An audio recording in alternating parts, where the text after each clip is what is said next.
Hi, therapy issuers. Thank you for joining in on our conversation between licensed mental health professionals.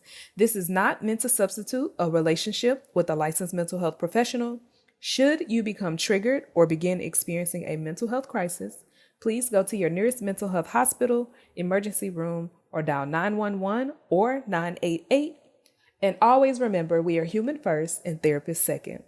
Follow us on Instagram, Twitter, Facebook, TikTok, and subscribe to our YouTube channel using the handle @Crave Counseling. This is Therapy-ish.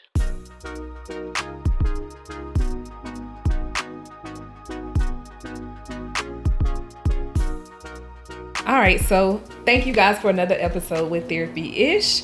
We're going to talk a little bit about play therapy and how clinicians navigate that space, and also just giving a little bit more information about play therapy in itself. I am going to put a disclaimer. I have my laptop because our therapists keep using all the printers, so I'm going to just put that out there. I am not working while we're talking, but my questions are here. So I am going to introduce you guys to Miss Shannon Page Overland. And if you can, for us, can you introduce yourself? Tell us where you're located, address, any social media handles, the things. Okay. Well, hi, y'all. I'm Shannon, and my office is located at 7701 North Lamar, Suite 328. And I was explaining that the model of my private practice is a little unique. On Mondays, I see kids in my office, and Tuesday through Thursday, I see them in the home, the school, if they let me in, and the daycare. So that's how I have it structured. Okay. And then do you have a website, social media handles, or anything like that? I do have a website, and it's overlandchildrenfamilyservices.com. So all one word. And you'll find a lot of information there about myself, about my practice, the payment structure, the insurance that I take. I even am trying to get I've got my first book written and illustrated, and I want to get that published. So I've been kind of dragging on that, but at least you can find information about my book. And it's about my two little doggies were my muses, and they're siblings, so they encounter a lot of different issues. And as the series moves along, one of them will be ADHD, so encountering all that and dealing with challenges. So I try to redirect parents to use a lot of really good books to help introduce challenging subjects to their children. And I thought, well, why don't I just start writing some of these books? So, okay. Well, thank you for sharing that. That's exciting. JC, I got several books too that's just sitting there. I sent him a list of titles. Still ain't wrote them. They're there. They're there. So I applaud you for actually completing your book and getting it where you need it to be. And I have a plan for a series of children's books as well. So that's exciting. I can't wait to see them come out. Oh, it's exciting about yours. Maybe we can be accountability partners, because I'm right at the precipice. I just need to do it. I need to finish the last piece of publishing. Absolutely. Yeah. Yeah, I get it. I have one book and a journal package that's done. I just need to print it and sell it, literally. But without further ado, we're here to talk about play therapy.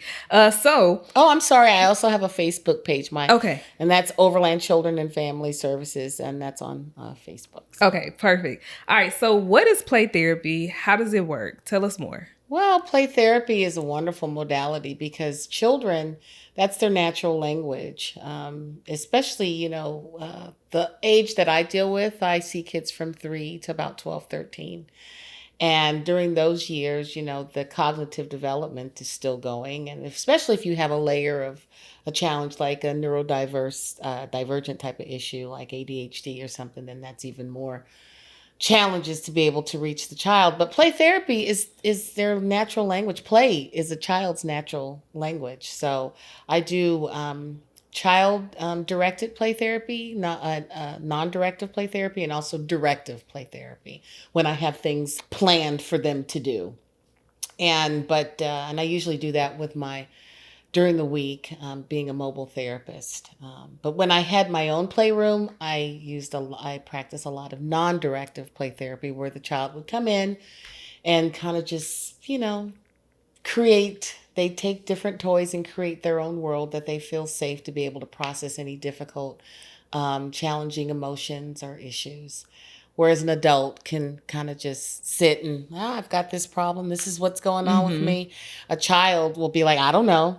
Or they'll act out. So the play, anybody can play with a child, but you have to be able to interpret the play because there's so many different themes that happen within the session. Absolutely. Does that make sense? Yeah, it makes complete sense. I enjoy working with play with children as well. That's one of the things we specialize with here at our office as well. I love sand tray. That's my cool. Preferred medium. But so, depends on the age and depends on if they have, like you said, some neurodivergent populations or if they have sensory related issues, then, it may or may not, but we try to incorporate the water to make it a little bit more smooth. We don't do much of it at this office, but we will do much more of it at the Colleen office just because it's not a carpet floor. So yeah. And that sand and then all that stuff gets out. And my kids really enjoy the sand. And they are they're neurodivergent, and that's the sensory stuff. But it just calms them. And I have what are they called? These little beads, and you put water on them. I know what you're talking about. And I have them now, and I take them. And when I pull it out, the kids are like, the eyes just get so big, and they just start touching it. You can just visibly see that they're just relaxed. Okay. All right. So let's talk a little bit about the different types of play therapy mediums or types of play equipment that can be used for play therapy. Before you answer that, I want to make sure I highlight play equipment in layman's terms is toys. But for the sake of medical billing or behavioral health billing, it's called play equipment. What are the different types of mediums in which children can engage in play? And then, what are some other types of play equipment that I personally have? Oh, I have. Well, since I am a mobile therapist, I have, whenever I open up the back of my truck and there's a kid nearby, they're like, whoa. Somebody out here kidnapping kids, stealing toys. They're just fascinated, and I have stuff for fantasy play, stuff for realistic play, doll houses, anatomically correct dolls. I have stuff for aggression play, swords, little bats and stuff like that.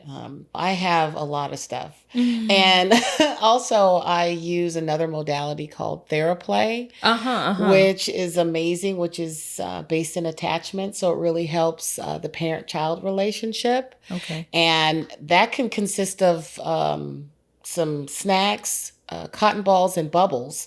So you can get toys that are specifically for play therapy, and some of those can be very expensive. But I also make things. I've been in this field for so long. I make my own things as well. I make my own games. I use a lot of cognitive behavioral therapy because that's really what works with my kids. And so I use art supplies. I use balloons. We make chill out bags.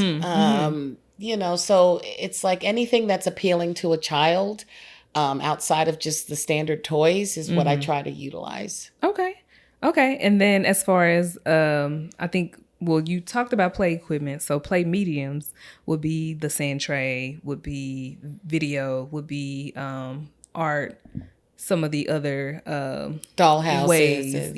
Because there's toys, and then there's, I guess, the medium, like the type of play, like video game therapy, sand tray, cognitive art. Behavioral. Yeah, those I primarily use CBT. Okay. And I utilize a lot of mindfulness and I try to get them in touch with their body. And what does that feel like? You know, so many kids are like, I don't know. Like, well, what does that feel like? And then so I'll have illustrations like, where do you feel that at? Where do you think you feel that at? And some of the most interesting answers, like when a child says, "Oh, I get mad.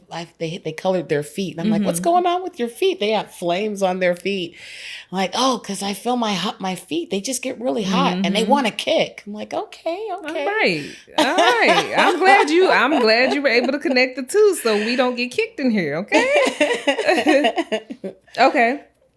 So what age does play work best with, and what ages or populations do people realize play can work for? So maybe an emphasis on talking about play in adulthood as well. Well, you know, I know it's not your but forte. it's not really, but I have worked with adults, and I have interjected some sand tray, and they responded very favorably to that, and they were able to just build their worlds. You know, I put out everything, and they build their world, and then we start talking about how they're feeling, what's going on, what you know, take away stuff. How do you feel? But so I saw with adults, when I did have to work with them, when I would use sand tray, that was very favorable. But with kids, usually the age range that I see, from like 3 to about 12, 13, that's really when it's really effective. Absolutely. Kids are still really playing. And then when they get to that 14 and up, they be like, all right, miss, I came here to talk. I got a list of things. Let's talk about it. Yes. And then and that's why I really don't see adolescents unless they start off as being a child with me. Then we grow into adolescence. And I have a kid that I'm actually seeing. She's 15, and we're talking about, you know, more young lady things. I got you. But that relationship is already there. Okay. All right. So I'm going to go back to the adults part. Like you said, adults respond really, really well with sand tray. But also, I don't think like adults realize when you get into the conversation around trauma is, I always say trauma is an issue with the perception of time. Something traumatic happened to me and I'm re-experiencing in this moment, in this time, which is why I'm responding the way that I responded during the time of trauma, or I'm responding in a way that I only know how to respond to trauma. So when you talk about like people experiencing or using play therapy in adulthood, you usually use it in regard to adults stuck at the age of their trauma. Like they, you know, there's so many conversations and so much research around adults being stuck in their trauma. Being so stunted. That inner child work, that, oh, you know, I feel abandoned. I'm afraid of being abandoned. And it's like, okay, well, what was your first experience like with that? Oh, well, my dad abandoned me or my mom abandoned me. And using that, well, what did you need at that time? Well, I don't know. Okay, well, let's backtrack. Let's go back to the basic fundamentals of expression. And so a lot of times doing that allows us to bring up those memories that were hidden, or even bringing up ways to heal just their inner child at the age of that trauma. So, you know, and it's just like, I used to work for an agency, this is many years ago, and I worked with the women who were being abused but wanted to stay in the relationship, and he worked with the men. So I'm just like, how in the world, you know? He's like, because I'm looking at the child within. Absolutely. And I'm trying to work with that child to see if we can do some healing so that can heal. Because they want to be together. Absolutely. Just don't know how to be together. Don't know how. And it's hard. It's hard being a clinician working with the offender, I guess. But somebody got to do it, right? Somebody got to do it. All right. So what's the biggest barrier in working in the play therapy space? Well, just what I was talking about right now, just being able to serve my kids in any location. Okay. That's fair. That's a very big barrier. The way I have my practice structured, I try to really be available for my parents. You know, I see a lot of Medicaid kids. So, you know, you have parents that are working and they can't really get away to take it. So I try to offer that service so I can go to the schools. And, you know, when schools are accommodating, it's wonderful. Absolutely. I just come in, they got a space for me, I see the kids, and then, you know, I go about my business. Yeah. So that right now, and that's kind of ongoing, it's touch and go, is just being able to see the kids. I feel like for for me in the play therapy space, the biggest barrier is scheduling conflicts for most people. And then also technology a lot of times. Like when COVID first hit, that rocked our world. It Like, really did. of course, we were able to pivot, but that human connection Yeah. and like it did a number on the kids, but it also did a number on us and the impact that we could possibly have in comparison to what the impact would have been if we were able to see a lot more of these children in real time, in person. But scheduling conflicts, I'm talking about the parents that's just not willing to bring their kids either after hours or within a reasonable hour so that you can actually have a life. That's a huge conflict that a huge reason as to why people don't offer play therapy services in private practice or even just in general, because I'm not going to say that people don't value it, because clearly the kids have to be at school. Clearly these things, these are things that as to why a parent wouldn't want to bring their child during the day. But the biggest thing, again, is just like, okay, so when do I get to have a life? If you want me here every week, every weekend, you want me here. You want me here every week, every weekend, and in the evenings. You're not gonna. I can't have a life. And I can honestly say that I get calls and emails every single day, and they're looking for a child therapist because there's not a whole lot of us. There's not a whole lot of us that are of color, that are Black, and they want to see another Black therapist. And I have white families who've adopted Black children, and they're like, we need your help. Absolutely. Have biracial kids who are dealing with identity stuff. Absolutely. We need your help. So the work is there. Absolutely. I wanted to say that the work is there, but in evenings is when they are available. So, and I know that going in. Absolutely. So I know that I'm going to see a lot of kids in the evenings, but I'm still trying to get into that school. Daycares I really don't have problems with at all, because they're privately owned, and yeah, they're like, please, come in and see. Can you see another one? Yeah, we can use the break. We can use the break. But it's the schools, it's touch and go. It really is. And then the only other barrier I think in the play therapy space is when legal custody issues come up. But I used to be a guardian ad litem for Travis County. So, and I wore a very different hat. I did custody evaluations. I come in, I'm researching, I'm investigating. And I would refer out and get a therapist and talk to a therapist about my case. So, and I've had parents that have tried to utilize me to get a recommendation on visitation or visitation or custody. And I tell them, I said, listen, I can't do that because that's not my role. My role is that I'm your child's individual therapist. Absolutely. I'm not the guardian. I did not do a custody evaluation. So therefore, I cannot give an opinion on visitation and or custody. And I've had, sometimes I get pulled into court. And that's fine. And I say the same thing to attorneys that are trying to, isn't it true that this child would do better? I can only give you clinical impressions, my opinion, clinically, regarding how they, my client care. Absolutely. So, okay. They try to get you. So what are some things parents can do to prepare for play therapy if their child was to come to you for the first time, never been in therapy? What does that look like? Well, what I do, in addition to sending the consent to the parents, I'll send them a little cheat sheet on how to kind of like prepare their child. And most of the time I conduct my intakes on Zoom. So I will have the opportunity to meet the child either before I meet with the parents or after, so they can see my face, I can see them. Absolutely. And if they have any little questions for me, they can ask. And so that is one thing. And then, if the parents use the cheat sheet, they'll be like, well, you're going to be hanging out with Miss Shannon and playing with her. And, if there's stuff that you can't talk to us about, you can talk to her about. And so just kind of paving the way. But the most important piece is that we do a meet and greet before we actually meet. Okay, I like it. Okay, so what is PCIT, parent-child interaction therapy, and how much experience do you have, or is this something you recommend? Well, I am not trained in that. Uh-huh. It's probably a wonderful modality. Mm-hmm. You have that. I've been trained in Theraplay. Absolutely. Just even the way if I have the parents come in, obviously I've asked the child and I get their permission and see how they feel about it. And I do Theraplay sessions with them. Okay. And it's very hands-on.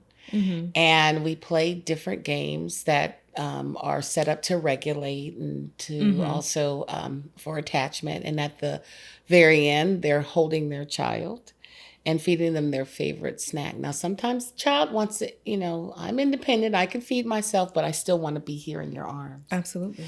So that's very powerful. So that's what I utilize, and I interject that within the timelines of the sessions. Okay. So I'll just add to Theraplay and jump into PCIT just a little bit.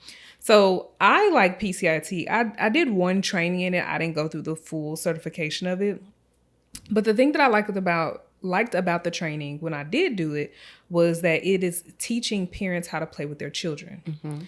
And so, you're observing, they have the earpiece in, and you're talking to the parent from either you are monitoring them and you're talking through however, or there's like a glass wall and you're able to monitor them that way.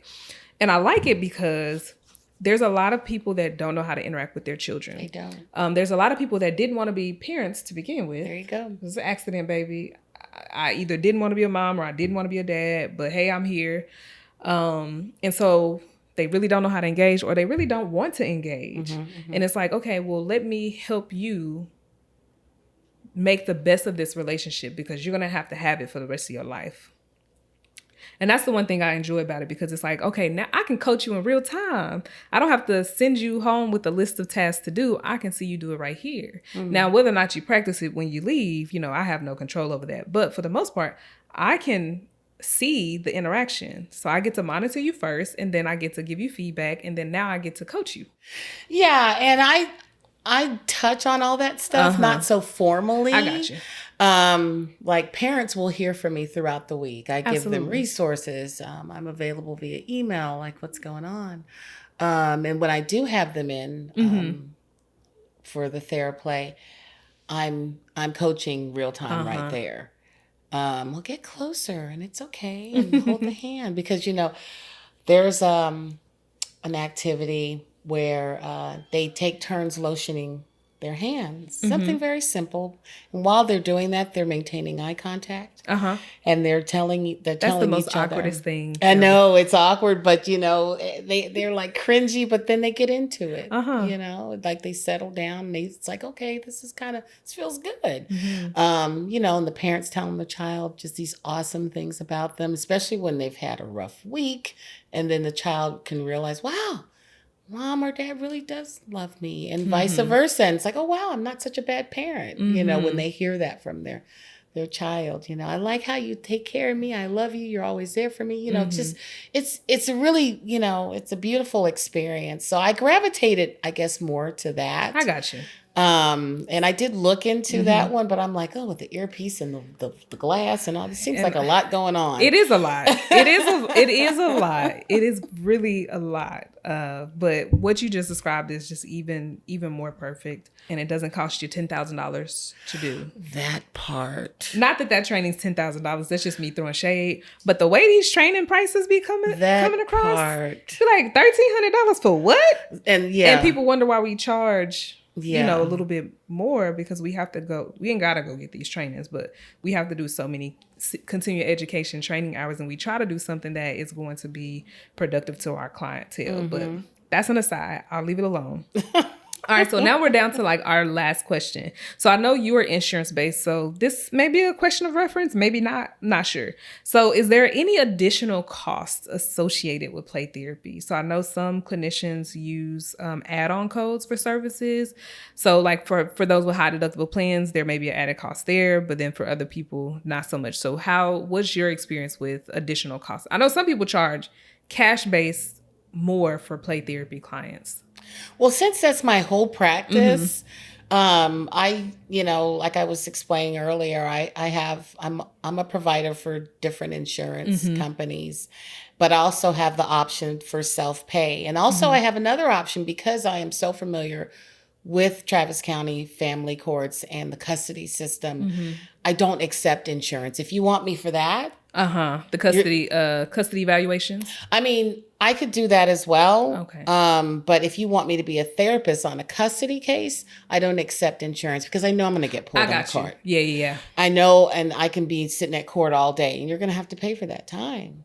And you want me to be definitely more detailed, and I'm dealing with attorneys, and so I don't want to. I don't even fool with insurance with that. So that's one of the first questions I ask when someone, asks me for my services. Like, is there any current custody litigation or ongoing or about to be some custody litigation? And that will, then the price definitely it's very different. The price is different. And that's all listed on my webpage. I got you.